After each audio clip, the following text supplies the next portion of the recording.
안녕하세요. 행복씨앗입니다. 오늘도 시장을 정리하면서 하루를 마무리하는 시간을 가져볼까 합니다. 오늘 우리 시장은 코스피는 0.31% 하락 마감했고, 그리고 코스닥은 0.51% 상승 마감했습니다. 그런데 장중의 움직임을 보면 아주 재미가 있습니다. 장 초반에 아래쪽으로 크게 밀렸다가 한 11시 좀 그 정도 경부터 시작해서 다시 이렇게 올라가지고 요 정도로 마감이 됐습니다. 자, 그러면은 장 초반에 왜 이런 움직임을 보였는지 이 부분에 대해서 우리가 생각을 좀 해봐야 됩니다. 한 두 가지 정도면 보면 됩니다. 지금 보시는 것은 우리 코스피 차트입니다. 지수를 봤을 때 이게 전 저점이고요. 지금 여기에 현재 있는 위치인데 아랫골이 막 아주 많이 달았죠. 그러면은 요 기간 동안에 사람들이 앞으로 시장이 괜찮아질 거다 보고서 미수를 한 사람들이 있습니다. 그러니까 신용으로 주식을 갖다가 매수한 사람들이 있다 이 말이에요. 그러면은 지금쯤 그 사람들은 뭐 평균 매수 단가가 있겠죠. 그러면은 지금 손해보고 있잖아요. 그러면은 공매도를 통해서 조금만 더 팍 밀어버리면은 반대매매 계속 튀어나오게 되어 있습니다. 그러면은 개인들이 파는 그 반대매매를 기관들은 쉽게 받아 먹을 수가 있겠죠. 그래서 관련해서 그게 좀 맞는가 좀 들여다보면 정시자금 동향, 신용잔고를 좀 봤을 때 요 그래프를 보면 되겠죠. 그래프를 보면 요 정도까지 계속 신용이 늘었습니다. 그러니까 빚내서 주식 투자하는 사람들이 늘었다가 이후 지금 12월 한 말경부터 시작해서 여기 신용잔고가 떨어지고 있죠. 자, 그런데 최근 들어서 여기 29일까지 자료입니다만은 좀 더 나올 겁니다. 그러면은 이게 이제 더 틀린다는 거예요. 그러면은 지금 그 기관 투자자들이 개인들의 반대 매매 딱 보고서 팍팍 틀어먹고 있다 이렇게 보시면 되겠습니다. 그런 움직임이 장 초반에 나오는 겁니다. 반대 매매 물량이 장 초반 시작하자마자 던져버립니다. 그러니까 아래쪽으로 쭉 밀렸다가 저렇게 올라오는 겁니다. 여러분들 빚내서 투자하면 안 됩니다. 또 그리고 사람들이 반대 매매 많이 받아내려고 하고 또 공매도를 좀 더 효과적으로 하려고 하면은 시중에 좋지 않은 뉴스를 많이 내보내야 되겠죠. 우연의 일치인지 몰라도 시장에서 이런 뉴스들이 많이 나올 때 투자 심리가 위축되죠. 그런데 때마침 그런 게 나옵니다.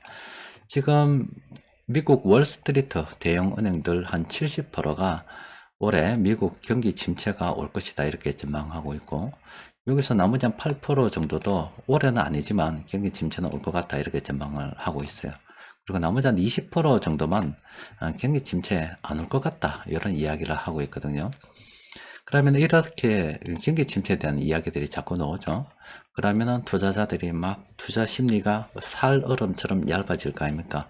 그런 데다가 공매도 한번 빵 때리고 반대매매 물량 확 나오고 하면 시장이 순간적으로 쑥 떨어지겠죠. 그러면은 물량들 받아치기가 쉬울 겁니다. 그런데 이것들은 멀리 바라보게 되면 진짜 경기 침체가 올 것이냐 보면은 물론 경기 침체 저도 올 수 있다라고 보는데 그래도 가능성은 낮다라고 봅니다. 왜 그러냐면은 지금 외국인 투자자들이 이미 있잖아요. 그 물량을 갖다가 이만큼 지난 7월 중순경부터 시작해서 모아가고 있습니다.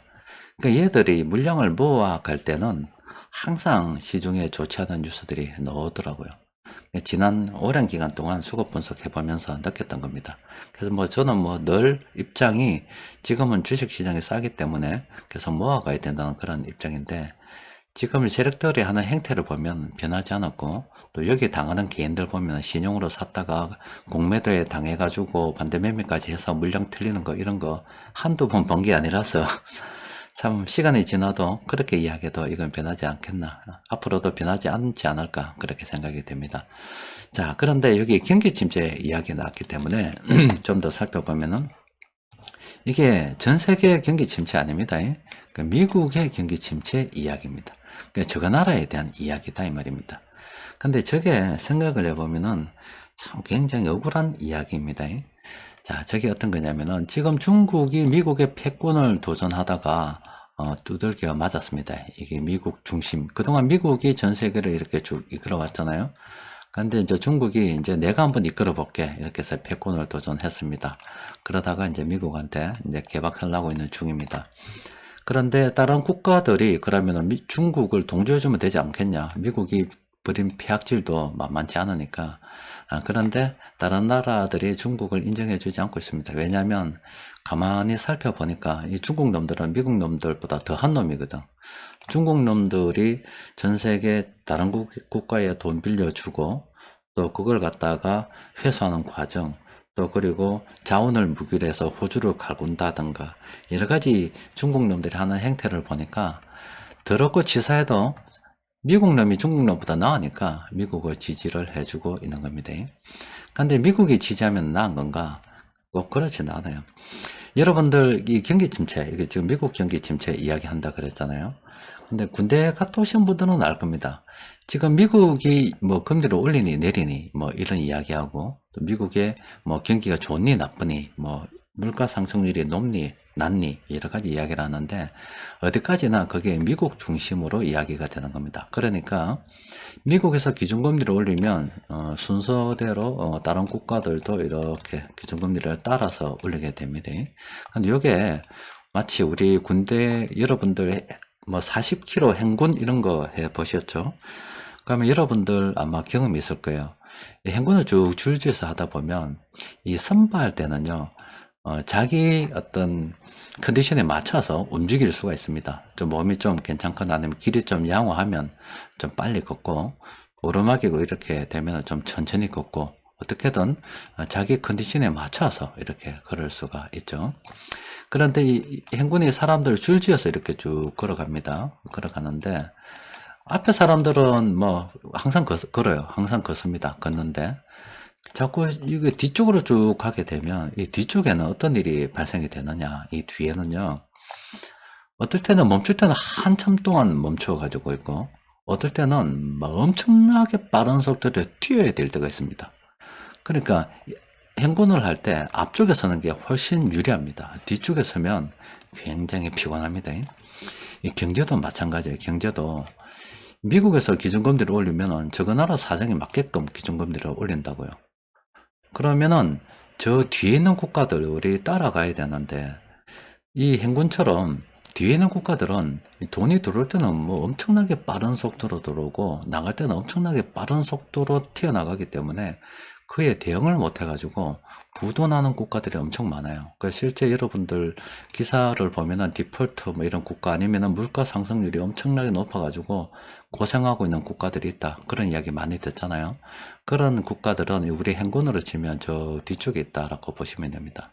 이게 미국이 하는 그 폐악질 중에 하나입니다.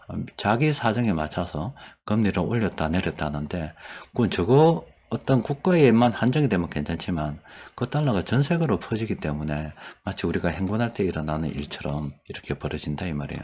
군대 안 갔다 오신 분들께서는 고속도로 생각하면 맞습니다. 고속도로를 가다가 길이 하나밖에 없는데 저기 앞차가 갑작스럽게 브레이크를 밟는다 이 말입니다. 그러면은 그 뒤에 따라오던 차가 따라서 브레이크를 밟게 돼요. 그러면은 그 사람마다 반응 속도가 다르기 때문에 똑같이 브레이크가 탁 잡으면 되지만 점점 더 민첩성을 요하게 됩니다. 그러다가 시간이 짧아져 가지고 더 이상 피할 길이 없어서 앞차는 그냥 브레이크를 밟았을 뿐이에요. 한데 뒷차도 좀 여유가 있었습니다. 하지만 점점 뒤로 가면 뒤로 갈수록 그 거리도 짧고 여유도 없고 해서 순발력이 따르지 않는다 그러면은 결과적으로 여기서 추돌사고 막 납니다. 사고가 납니다. 그러니까 아무 일이 없는데 그냥 평온하게 가는데 앞차가 브레이크 한번 밟음으로 인해서 뒤에는 정체도 일어나고 심지어 뒤에는 사고까지 일어나는 게 이런 현상이라 보시면 됩니다. 그 맨 앞에 가는 국가가 미국이다. 맨 앞에 가는 차가 미국이다. 이렇게 보시면 됩니다. 그러니까 미국 중심의 세계 경제, 미국이 이끌어가는 세계 경제가 좋은 건 아닙니다. 좋은 건 아닌데 이런 일이 이때까지 계속 벌어져 왔었고 또 앞으로도 계속 벌어져 갈 겁니다. 경기 침체 이야기 나오니까 이 이야기를 좀 했는데 중국 놈들이 하면 이보다 더한 일이 벌어질 것 같으니까 세계가 중국 니는 안 된다 지금 하고 있는 그런 상황입니다. 자, 뭐 이야기 나왔으니까 우리 금리 좀 보도록 합시다. 미국에서 기준금리를 올렸죠. 지금 4.25%, 4.5% 정도 되는데 지금 우리나라는 3.25%니까 한 1.25% 정도 금리 차가 나잖아요. 그렇게 되면은 뭐 우리가 걱정해야 될 것은 이 외환보유고 어떻게 되는가, 이 부분에 대해서 늘 신경을 써야 되겠죠. 우리나라 그 외환보유고를 보면은 이건 뭐 굉장히 긴 기간입니다. 최근 한 10년 보면은 2021년경부터 시작을 해서 실제 우리 외환보유고가 줄어들었습니다. 상당 부분 많이 줄어들었죠. 이게 이제 전 세계 달러가 미국으로 향하다 보니까 이런 일이 발생이 되는 거예요. 근데 우리는 그나마 이 외환보유가 좀 넉넉했다. 다른 말로 이야기하면 미국이 이끌어 가는데 다행스럽게도 우리는 경제 규모가 좀 커서 적어도 이 선진국 그룹 어디쯤에 우리가 있기 때문에 그나마 따라가기가 좀 용이할 뿐이고, 저 뒤쪽에 있는 국가들은 지금 치고받고 싸우고 난리 났었다 이 말이에요. 디폴터 나고 물가 상승으로 뭐 엄청 고생하고 국민들이 막 서로 싸우고 찢고 벗고 정권까지 바뀌고 이런 일들이 막 벌어지고 있는 겁니다. 우리는 요 외환보유 요거 좀 줄었단 말은 충격이 다른 국가들에 비해서 좀 덜하다, 이렇게 볼 수가 있겠죠. 그럼 우리만 외환보유고가 준 게 아니라 뭐 다른 국가도 마찬가지일 겁니다. 제가 일본 같은 경우도 보면 많이 줄었습니다. 우리보다 훨씬 더 가파르게 이렇게 외환보유고가 줄어들었습니다. 저렇게 줄어든 거는 우리는 그래도 3.25%라서 미국하고 기준금리 차가 별로 안 나는데, 일본 같은 경우는 굉장히 심각할 겁니다. 일본은 굉장히 오랜 기간 동안 저금리를 이어왔잖아요. 나름 일본도 뭐 기축통화다 이렇게 이야기를 하고 있었는데, 그래도 이게 말이 안 되는 일이잖아요. 미국의 기준금리는 이렇게 올라가면 우리도 한 요 정도는 따라왔다 이 말이에요. 일본은 계속 그걸 갖다 고집을 했습니다. 기준금리를 올리지 않았잖아요. 우리보다 훨씬 더 많은 이 금리 차가 나는데, 예전처럼 일본의 경기가 괜찮다, 일본 경제가 잘 버텨줄 때 같으면 상관이 없겠지만은 일본이 예전만 못하다 이 말이잖아요. 그렇게 되면은 이 금리 차가 미국하고 많이 나면 여러분들이 상식적으로 생각해도 어떻게 하겠습니까? 똑같은 돈을 투자해도 미국이 투자하면 돈을 더 많이 주는데 누가 일본 국채를 들고 있겠어요? 돈 주고 나가겠죠. 그러니까 이게 외환유출로 이렇게 표시가 나는 겁니다. 일본은 우리보다 훨씬 더 지금 가파르게 이렇게 외환이 보유고가 줄어들었습니다. 여기는 좀 더 봐야 되겠지만은, 지금 일본이 만약에 이번에 뭐 금리를 조금 올렸잖아요. 0.5%막 이렇게 올렸는데 더 올려야 될 겁니다. 더 올려야 되는데 그래 올리지 않으면 일본 굉장히 위험해질 수도 있습니다. 여기에 지금 불행의 씨앗이 하나 싹 트고 있다라고 보셔도 돼요. 그런데 일본도 지금 골치가 아플 거예요. 지금 오랜 기간 동안 일본은 뭐 그 이전부터 어려웠기 때문에 오랜 기간 동안 저성장이 계속 고착화되어 있는 상태이고 국가 부채도 엄청나게 많은 상태인데, 금리를 갖다가 미국 수준까지 택도 없겠지만은 어느 정도 끌어올리게 되면 이 버는 돈으로 빚 갚는다고 볼일 다 본다 이 말입니다. 그래서 일본은 지금 하나의 어떤 망하는 그 지점에 지금 놓여 가지고 있을 수도 있어요. 미국하고 이렇게 기준금리를 만약에 미국이 그나마 올해 한 상반기까지만 기준금리 올리고 이렇게 떨어뜨린다 그러면은 이거는 진짜 한숨 돌리는 거고, 그 기간 동안 잘 참아야 되는 건데, 만약에 미국이 올해도 올리고 내년도도 올리고 기준금리를 계속 올리는 추세로 가버린다 그러면은 기준금리를 갖다가 올리는 그 속도를 따라가지 못하면 일본 뭐 누가 일본 채권 들고 있겠어요. 일본 채권 다 팔아버리고 외환도 다 빼가버리고 달러로 바꿔버리니까 외환 보유고도 급격하게 줄어들겠죠. 그럼 일본 국가 부도가 와서 일본 망합니다. 미국이 계속 기준금리를 한 1, 2년만 더 쭉 끌어올려 버려도 일본이 그 상태에 있다 그러면 망할 수도 있다 이 말이에요. 그런데 또 만약에 기준금리를 미국처럼 따라 올린다 하더라도 이미 지금 많은 그 국가 부채에 대한 이자 문제는 어떻게 할 거냐 이 말이에요. 일본 진짜 굉장히 지금 우리보다 더 위험한 상태에 놓여 있는 게 일본이다. 그리고 일본의 지금 이런 현 상황은 앞으로 우리가 예상하지 못한 시기에, 우리가 자꾸 중국 이야기하는데 일본이 한 방에 갈 수도 있습니다. 이 부분은 저도 공부를 좀 더 해보도록 하겠습니다. 하여튼 일본이 지금 하여튼 뭐 위험한 상태에 놓여 있다, 이 정도만 일단 알고 계십시오. 그리고 중국 같은 경우도 보면은 중국은 위안부 요구가 그렇게 주지 않았습니다. 그렇죠. 자, 그런데 조금 보면 좀 신기한 게 하나 있어요. 위안을 보면 한 25년 기준으로 봅시다. 중국은 확실히 지금 미국한테 두들겨 맞고 있는 게 보입니다.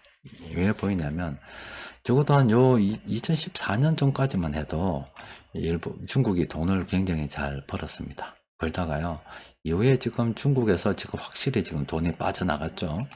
이 트럼프 대통령 시대에 이제 많이 빠져나갔어요. 그리고 오바마 말입니까, 저 때가? 그리고 그 이후에 외환보유고가 크게 늘지 않았죠? 그 말은 중국이 지금 오랜 기간 동안 돈을 벌지 못하고 있단 말입니다. 그 말은 확실하게 지금 미국의 견제를 받고 있다는 것이 이 외환보유고를 보면 확실하게 드러나고 있습니다. 그러니까 중국이 지금 돈을 못 벌고 있는 상태입니다. 그리고 일본 같은 경우도 비슷합니다. 일본도 보면 한 25년 정도 낳고 이래 보면 우리보다 더 오랜 기간이 있잖아요. 2010년도 좀 지나서 이때부터 일 보면 오랜 기간 동안 외환보유고 늘지 않았죠. 일본도 지금 돈을 많이 못 버는 상태입니다. 못 버는 상태예요. 그런데 우리나라 같은 경우는 상황이 조금 더 낫습니다. 보면 똑같은 중국하고 보면 요 기간 동안에 일본과 중국은 이렇게 수평이었잖아요. 외환보유가 늘지 않았죠. 늘지 않았잖아요. 늘지 않았는데 우리나라는 요 기간 동안 이 외환보유고가 늘었습니다. 그 다음 지금 우리나라는 잘 하고 있는 겁니다. 돈을 벌고 있는 거예요. 오랜 그 기간 동안 번 거고, 일본이나 지금 중국은 미국의 견제로 그렇게 되는 거고, 일본은 지금 뭐 개판입니다. 성장 동력을 갖다가 완전히 잃어버려가지고 지금 저래 돼 있습니다. 그래서 중국도 위험하고 일본도 위험한 상황입니다. 우리도 계속 이 관계에서 잘 빠져나가서 돈을 계속 잘 벌어 나가야 될 건데, 또 지금 현 상황이 중국과 미국의 선택을 강요받고 있는 그런 상황이라서 참 외교적으로도 힘든 상황 우리가 버텨나가고 있는 겁니다. 자, 어쨌든 간에 저 미국 놈들 경기 침체 이야기하다가 이야기가 여기까지 왔는데, 미국 놈들이 지금 경기 침체 내년에 온다 그러니까 아마 금리 인상을 하는 것도 한 내년은 중단하지 않겠나. 뭐 어떤 기관들에서는 내년 하반기 되면 금리 내린다. 뭐 저도 금리 내리는 쪽으로 무게를 두고 있습니다. 그거는 파산이 어느 정도 일어나는 거에 달려 있겠지만은 어쨌든 금리 인상 확실하게 내년에 멈추고, 뭐 그 기간 동안에 그래 되면 우리 주식시장도 좋은 흐름 볼 수 있을 것 같은데, 그러면 주식시장이 뭐 제가 말씀드린 것처럼 시장이 한 6개월 정도 선행한다 그러면 내년이 이만큼 반 잘라서 이때쯤 괜찮다, 어렵다 그러면 주식시장은 올 1분기가 어려운 겁니다. 이 1분기 동안 어떤 면에서는 주식을 싸게 매수할 수 있는 좋은 기회다, 이렇게 볼 수가 있겠습니다. 계속 물량을 모아가는 게 좋습니다. 시장에서는 지금 지수 위치상 반대 매매가 계속 나올 수도 있다, 그렇게 생각하시면 될 것 같아요. 자, 시장 수급을 들여다보면은 오늘 외국인들이 매수했어요. 지금 외국인들의 포지션이 특별하게 정해져 있지 않습니다. 지금 이렇게 매매 규모가 그렇게 크지 않은 상태로 좀 오랜 기간 이어져 오고 있습니다. 금융투자 쪽에서만 이렇게 매매가 많습니다. 그리고 공통적으로 매수한 종목, 업종을 보면 전기가스업, 서비스업, 유통업 이쪽으로 매수를 했는데, 몇 종목이 있나 보니까 한 8개 정도 종목이 있더라고요. 근데 세력들이 공통적으로 매수한 종목입니다. 종목이 좀 많고 앞에 뭐 쓸데없는 이야기 좀 많이 했기 때문에 플래너를 통해서 살펴보면 요 종목들 있죠. 요 종목들은 우리가 관심을 가지고 살펴볼 필요가 있겠습니다. 또 그리고 변곡점 지표를 통해서 살펴보니까 이 자이걸이라는 종목은 단기적으로 많이 올라서 조심해야 된다, 이렇게 분석이 되고, 뭐 제너포커스는 뭐 한참 남았습니다. 오늘은 변곡점 지표에서는 별로 볼 게 없습니다. 자, 경기 침체, 또 미국에 대한 경기 침체 이야기를 조금 했습니다. 그런 이야기가 나오고 있는데, 신기하게도 우리는 지난 7월경부터 시작해서 세력들이 물량을 모아가고 있는 모습을 확인을 할 수 있습니다. 그리고 우리가 투자하는 시간은 굉장히 긴 장기적 관점으로 시장을 바라봅니다. 그런데 시장은 이런 변곡점, 그러니까 이게 반대 매매 뭐 이런 것처럼 짧은 매매로 인해서 자전 이런 변동성을 가지고 변곡점을 자주 만들어낼 수 있습니다. 하지만은 우리는 멀리 보고 지금은 싸다는 관점으로 계속 물량을 모아가는 게 좋겠죠. 자, 오늘은 여기까지 정리하도록 하겠습니다. 이상입니다.